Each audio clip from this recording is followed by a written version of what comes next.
Hello, everybody. It's Heather with the Leadership with Heart podcast. And today I'm thrilled to be able to speak with Wendy H. Steele. Someone had come to me, brought her work to my attention. I'm so excited to introduce her to you so that you will see all of the goodness that has been created through her original thought.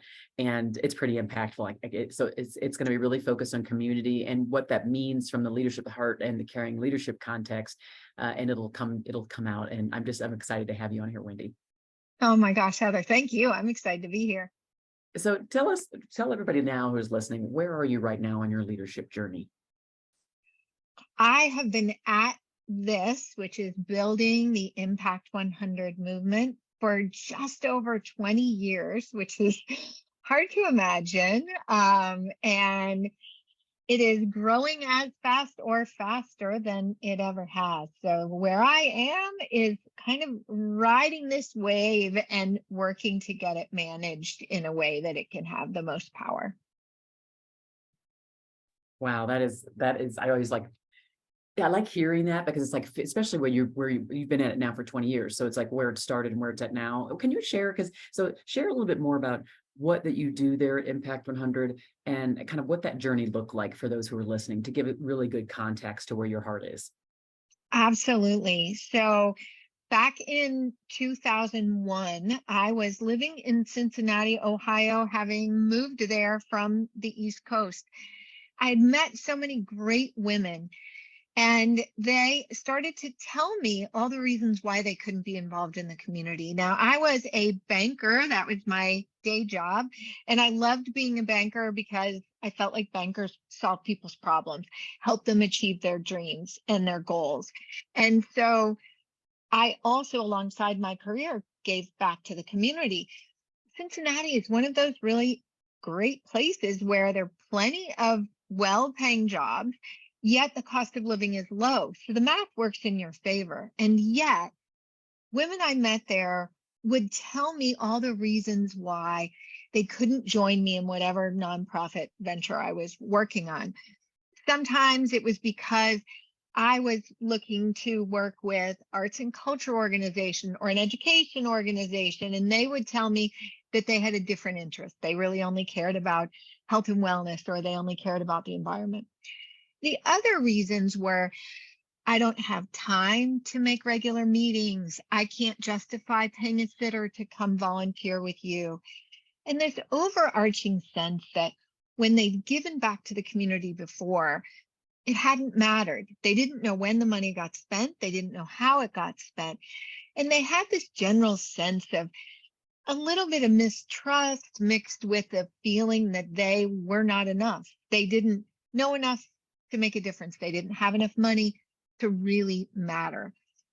And during the summer of 2001, all of these things were running through my head. And I did what I often do. I got out a spiral notebook and I started to reason it out on that page, all the reasons why women said they weren't involved. And what I designed as a banker and part-time volunteer was what we now know as Impact 100. The concept is very simple. You gather at least 100 women who each give $1,000.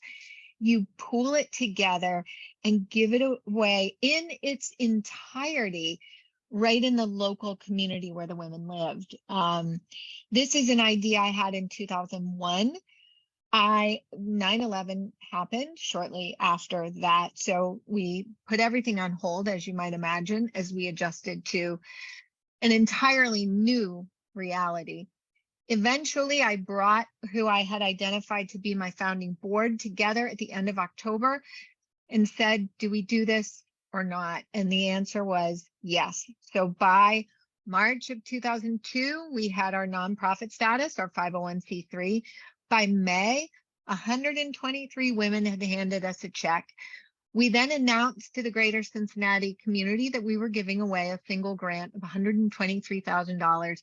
We invited applicants who came in 5 of our focus areas. We then chose finalists, and ultimately through a democratic vote of every member, it's one woman, one donation, one vote, we elected to give that $123,000 initial grant to a homeless, to a clinic that serves homeless and uninsured with their dental needs. So our money funded 5 new dental setups. What I thought I was creating for a very specific community and a very specific group of women, turned out it resonated with women and even some men around the world. So fast forward the clock from that day until the end of 2022, so the end of last year. Our first grant was 123,000 by the end of last year. We've given away in communities around the world more than $123 million. That is just such a success story. And it's amazing how it started with the one seed, with like your one desire to like meet the need of people and to be more inclusive with the giving effort. Because it is right. You think of giving is from a place of someone who has like a lot of extra, a lot of disposable, then they're giving, whatever it is, 50, 100, 100, 500 million, 500,000, whatever it is they're giving. And you're like, Right. oh, I could never do that. So I just won't do anything. So I love that idea of you saying, well, I'm going to empower you to give what you have. And, even 1,000 for some could be significant, but I still think like it's so much more accessible, it's so much more relatable and real for women. You are absolutely right. It is very accessible. It becomes a choice for some women, but it is also what I refer to as a stop and think gift, because I think it's really important, regardless of how well resourced you are, to be connected to your gift. And when you hesitate for a moment, you think, ooh, $1,000, that's good. Because when you think about your $1,000 donation in that way, you will also feel a connection to the 100,000 or many hundreds of thousands. So every increment of 100 women, we give away another grant to those hundreds of thousands that are going out in your community, and to the more than 123 million that wouldn't have been possible without your 1,000. And it is in that connection, a heart and a mind connection to your donation, that keeps a woman engaged with the process and wanting to come back and do it again, because we don't just ask for that $1,000 once. That's an annual, please come back and donate again. We want to do more in our community. I also like the global impact, like literally global, but I also like the impact of like expansive. So it says, I give this year, but it's not necessarily like, sometimes it'll be like, we're going to give year after year after year to this, which we might, maybe that is what the community decides it wants to do, but it also allows you to continue to like look at different interests and expand your knowledge of different areas and giving in those areas. So I think that's kind of cool too, instead of us staying in like a little box. Yeah, you're absolutely right. In fact, if a nonprofit receives a grant, most often they have to wait a couple of years before they reapply, because the idea is we fund 5 focus areas, and each year the women who make up the membership are the ones who get trained to vet all those nonprofits, and they are the ones who vote at the end. It is fully transparent, and it truly democratizes philanthropy, so that if you're really wealthy, Heather, and you decide that you can write a check for $5,000, we will welcome that gift, but you can't buy 5 votes. You can either buy 5 years of membership, or you can buy your own membership and allow the additional $4,000 to be a pathway for a woman who otherwise couldn't afford to join. Maybe your extra 4,000 gets divided up among 8 women who each bring 500, and you've matched them, so that we get more women involved in the process versus controlling a vote with the few who might be able to buy more votes. That isn't part of how we work. Oh, I love that so much. Love it, love it, love it. Well, I'm curious to know, because with folks that are like you, who kind of have these ideas that are benefiting the world in a big way, where does that drive to lead, the drive to create, the drive to kind of reimagine this new thing, where does it come from? That's an amazing question, because I was a pretty unlikely founder. In hindsight, I can say that that was probably my superpower, because I wasn't entrenched in traditional philanthropy and traditional nonprofit. I had experience, but I wasn't embedded in the system in a leadership kind of way, that I think I could see perhaps what is possible. I Mm, also believe that when something stays on your heart, when you are troubled by something, the way I was troubled both by the women I met in Cincinnati who were really missing out on being a part of the solution. They were really missing out on this whole aspect of life that is so fulfilling, so enriching, so powerful personally, that I wanted them to know what that felt like. And I also knew that nonprofits, although are very happy to get smaller grants, they were really hungry for a large grant, for a grant that would allow them to fully execute something in their strategic plan, launch a new program, build a new project. And I think that when we find the worries of the world or the worries of a situation heavy on our heart, I think that's kind of our way of realizing that this is our problem to solve. And that's mm, really, you don't have to have your name on the nameplate or, at the top of the organization chart to say, I'm going to lead this. You just have to have this knowledge that you can't let it go. And that's what it was for mm, me. I couldn't let go this feeling. I couldn't let go of the concern. Well, if we worry about a problem, it doesn't solve anything. mm, It's when we start to address what's my piece of solving that problem. And that's true whether it's, homelessness or bigotry or fill in the blank. yeah. When it bothers you, own your piece of it. And then what you'll find is like-minded people who are trying to solve their piece of it tend to come alongside you, and then you're stronger and better together. So true. Absolutely love it. I think, and the other thing is, well, I'm curious to know, let's go back a little further because this is just me. Were your parents philanthropists? Like, did you take that like, were you just doing this your whole life? And then you finally said, I gotta make it where other people feel like they can do it and make it more accessible. Is it something you'd been doing? Like, where did it derive from for you? Like just you as a woman? Well, that is a really good question, and I will tell you that I this book that's coming out on April 18th, it sort of opens with my personal story, Mm, and then it moves into Impact 100 and philanthropy in general and how all women can be involved. What I'll say is, I understood at a young age that all of us, regardless, were sort of tasked, if you will. We were responsible for leaving the world better than we found it. And in my family, it was not in any sort of big grand conversations. It was things like when I went down the road to babysit for the neighborhood kids, my parents would say, look, when they nap or when they're, watching TV or otherwise occupied, that's not your opportunity to sit and watch TV or take a break. You need to make sure that that house is cleaner, it's in better shape than when the parents left you in charge, and that was just part of what it was like to be in the world. When I was young, we trick-or-treated for UNICEF, and we had this notion mm, that there were kids on the other side of the world who didn't have access to food the way we did or medicine the way we did. So it started like that. I will tell you, though, that there were lots of role models in my life who really poured into me. My mother died unexpectedly when I was a young girl, and there were this community of moms who jumped in and mm, helped my dad, helped us. I'm the middle of three girls.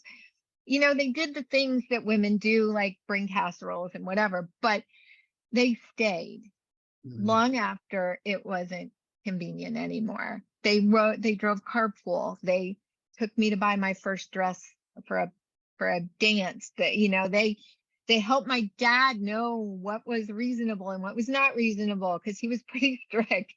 Um, so there were all mm. those people. My grandmother was a huge influence in my life. She stepped in an incredibly big way.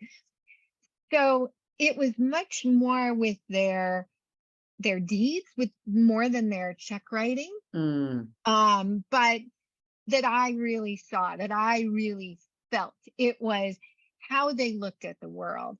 And as I grew up, I was a banker, and it wasn't that long. Just to put it in perspective, I graduated college in 1985. It was 1984 before women could actually own a business without having a man co-sign or Oh, wow. and borrow. It was in the 70s that we could even have a bank account in our own name, but it was the 80s before we could borrow money in our own name without having a father, a brother, a husband sign for us.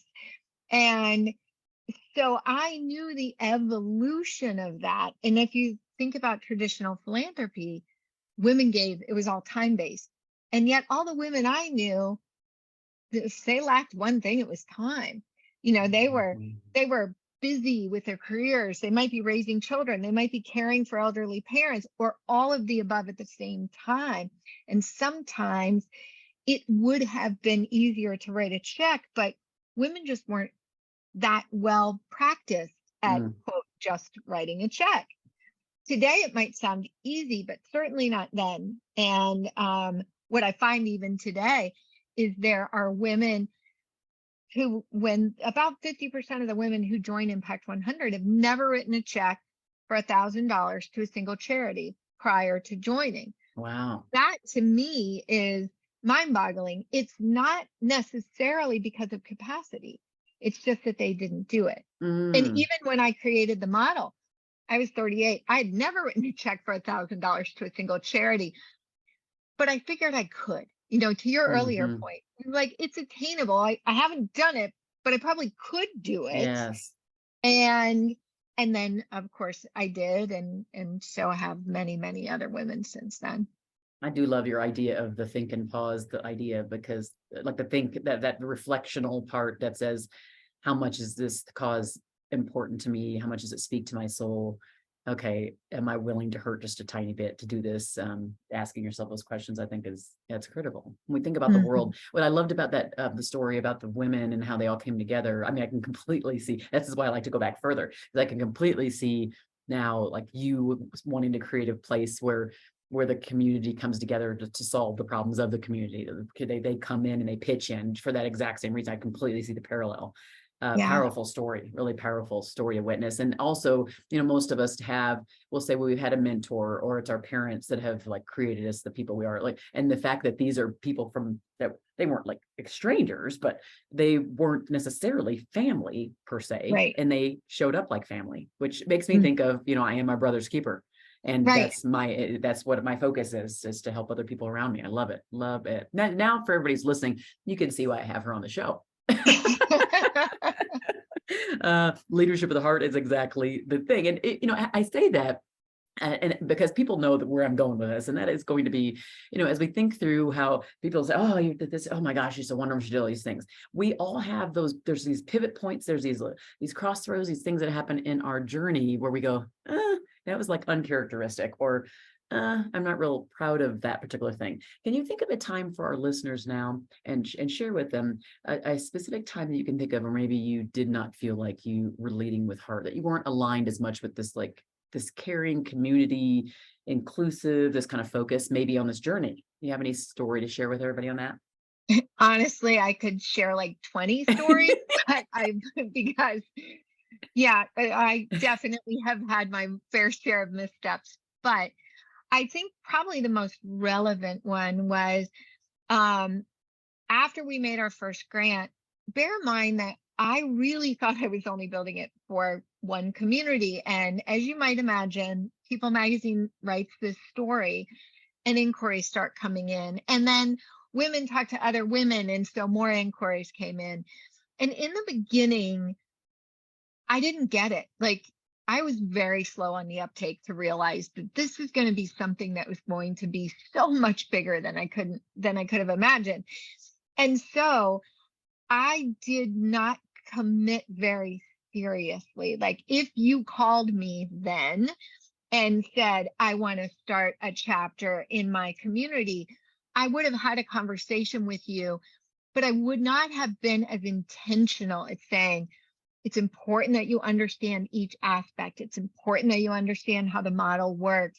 I was much more casual. I was much more, I don't want to say flippant because that sounds disrespectful. I wasn't disrespectful, but I wasn't as thorough as I should have been.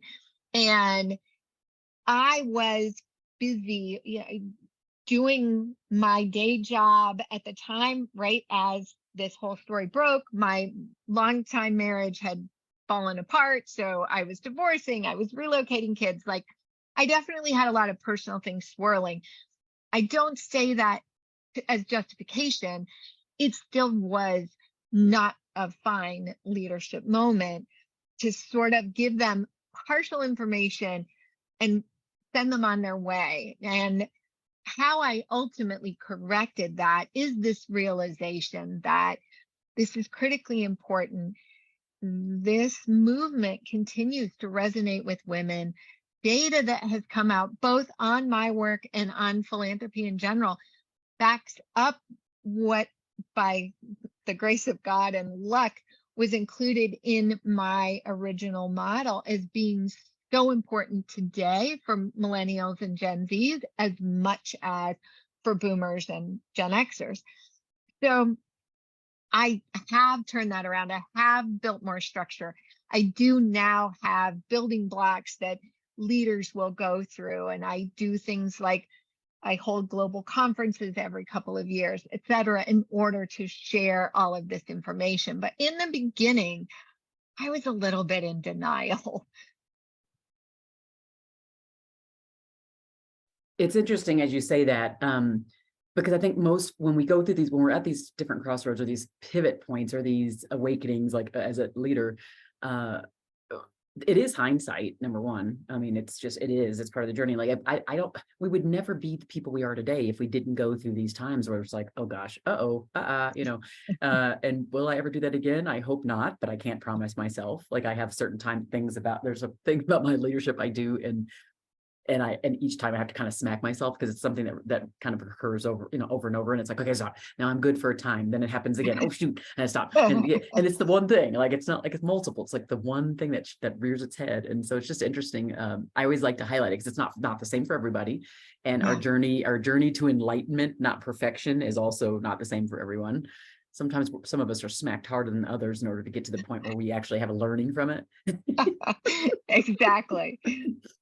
Well, okay, so now we've reached the part of the podcast where kind of switch the tables, and you get to ask me a question. Is there anything that you want to ask, curious about the work I do in workplace culture? I'd love to hear it from you.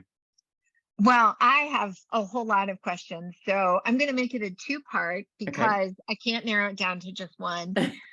First, I know that you've written a book that's getting ready to come out. I would love to hear a little bit about it and your journey of writing it, because in of itself, writing a book is a journey. And then the second related part is, what does a culture of listening really look like within an organization? So Mm. maybe that's covered in the book. I don't know, but that is what I would love to hear from you, Heather. Oh, that's great. Well, actually, what's the name of your book? I think, is that your book right there on your shoulder, the other side of your shoulder? Yes, Oh, no? yes, this is a Okay. pretend copy of the book because it won't be out until April 18th, but it's called Invitation to Impact: Lighting the Path for Community I love Transformation. that. I hope everybody who's on here will go, Uh, get a copy pre-order, because I think that I just love the empowerment and the community view and the fact that our impact can extend. I always believe, like, when we change the world, if you change one person's thought process, one person's behavior, you've already changed the world, because the world is made up of a mass of all of us. And if one thing changes then the world has changed. And so I yeah, love that idea of the amen. one doing it. And it's just great work you're doing. So I appreciate that. So Thank that book you. that comes out April is the third book. The last book was The Art of Caring Leadership. This one's called The Art of Active Listening. And the reason why I decided to write this one is I wanted to make it, when we talk about accessibility, I wanted to make it the concepts that I had been working inside of organizations at an above organization level, show people how it's applicable to down to like one-on-one interactions, and how they can utilize the five-step framework of active listening inside that to actually above, in between customers, in between coworkers, leader to manager. So it's not just, unlike the other things I've done, it's all been mostly leadership focused or like manager focused, let's say. This one is everybody. So it's everyone at work and how they can make anyone that they interact with at work feel heard, valued, and understood. Um, How do you create that kind of culture at work? So there is kind of like you alluded to, there's a framework that's inside the book. There's a 5-step framework, but I talk about it so much. And I would say that the biggest thing is when we look at any change, there has to be an awareness that you have an issue. So maybe like Mhm. people aren't feeling heard. People are leaving and they're feeling like thwarted. They're feeling like they aren't valued. And you hear that, or customers are like, you didn't hear me when you put this new product forward. You never listened to me, you never asked my opinion. And you get any of that kind of feedback and you have this awareness there. And then you have to have a desire to change. You just have to have it. It has to come from the top down, but it also has to come from the troops. Everybody has to be bought into it. And then you have to have the stamina, the desire to stick with it. Because as you know, with what you just did in the last 20 years, if you were to give up, right, when this happened or this happened, it wouldn't have longevity. So it's having that stamina to see that change through, to say, I know there's an issue. It's not going to get fixed overnight. We're going to stick with this. We're going to become this culture. So those are kind of the requirements of the change. And then there's just the process that we work them through to kind of take them through what we call the cycle of listening inside their organizations. The people at the end of that kind of yellow brick road are heard, valued, and understood. I love that. And I have to believe, as I heard those initial, sort of foundational frameworks that have to be in existence, awareness, that's got to be the hardest boulder, right? Like that, because awareness and recognition, and then that feeds into everything else. I mean, I have to imagine you've got stories of leaders that didn't want, like, other people saw it, they didn't see it. Other people saw it, they were pointing to other problems. Like, so like that awareness piece is tremendous. It is massive. It's massive mostly because you know this. Again, like you could get so sidetracked by all the things, all the projects, all the requirements for the bottom line, all these things. And we taking that time enough to pause, to recognize what's not even being said inside the organization through just like the senses that because we feel things often, we just don't Yeah. stop to say, what are we going to do with what we feel? So Yeah. people who say, like, even like engineers or accountants, and they're like, oh, I don't, that's just not me. That's right. No, you sense when you have messed up. Yeah. It's just whether or not you have a desire to do anything about it. So there's the Hmm. awareness and there's the desire. So I think that actually we're more aware than we think, but there are times when we're not, because we're so busy and we're like ignoring what's happening right in front of us. Yeah. And we need to say, okay, it's there. Let's stop and pause. Let's reflect. Let's see what the holes are. I think it takes a lot of courage to go deep like that. It takes a lot of courage to say, where are we screwing up? And what can we do to fill the hole? It just does. Exactly. Because that means now you're opening yourself up to, okay, we're not going to get this right. We're going to fail a lot of times. It's going to take a lot of work. Do we really want to do this? This is one more thing. And it's not an easy road to go on. But Very I vulnerable. like working with the people who do like to do it. Like I like to work with organizations who have that three-pronged thing where they have the desire, the willingness, and the stamina. They don't even need anything else, because I can tell them and teach them and show them the way. Yeah. But you got to have those three things. And if you have those things, I am so in it with you. And that's what we do Yeah. employ Fanatix. Yeah. I love that. Thank you. Yeah, absolutely. So for those who are listening now, I mean, we know is like how they can reach out to you. We'll make sure those in the show notes as far as if they want to actually work with your organization. But when we think about the leadership side of things, what might be a couple pearls of wisdom you'd leave them with as they think about how they can, be thinking more worldly, they can be more inclusive, they can think about their impact in the world? What might be a couple pearls of wisdom you'd leave them with? I would say pay attention to how you feel. Your whole setup just now about, you feel it when you've done something wrong. Pay attention to what lights you up, and then follow that. Sometimes women and men will come to me and they'll talk about a leadership struggle, or they'll talk about, gosh, maybe this isn't the right role for me because fill in the blank. What I often say, don't expect your day job to be your everything any more than you expect your significant other to be your only friend. Like, you have a special person in your life, Mhm. perhaps, but that doesn't mean you don't need all your other friends, and doesn't mean you don't need all your other hobbies. In the same way that your day job, your main gig, might check a lot of boxes, might fill a lot of the buckets, but don't expect it to be your everything. Mm. Find ways to get satisfaction in other areas. Maybe it's volunteering, maybe it's mentoring, maybe it's writing a check, maybe it's serving on a board of a nonprofit. And, but you'll know what it is if you listen to where your heart pulls, but Mm, don't expect your choices to be an all or nothing. That having sort of this bouquet of wonderful, beautiful things in your life is is really, it's a safety net, because if something doesn't go the way you wanted it to, it's not your only thing. It keeps it in perspective with the rest of your values, and it opens you up to new experiences, new people, and discovering new strengths. mm. I love that so much. Oh yeah, get out of that darn comfort zone. It doesn't do much for you. It makes you comfortable, and I always say not much grows inside that zone. Exactly. Yeah, and Uh, for those who are impatient, they're ready for their next thing. They want to be recognized at work. They want to be promoted. um, get the skills in the nonprofit world, because when you go volunteer in the nonprofit world, they will need your skills.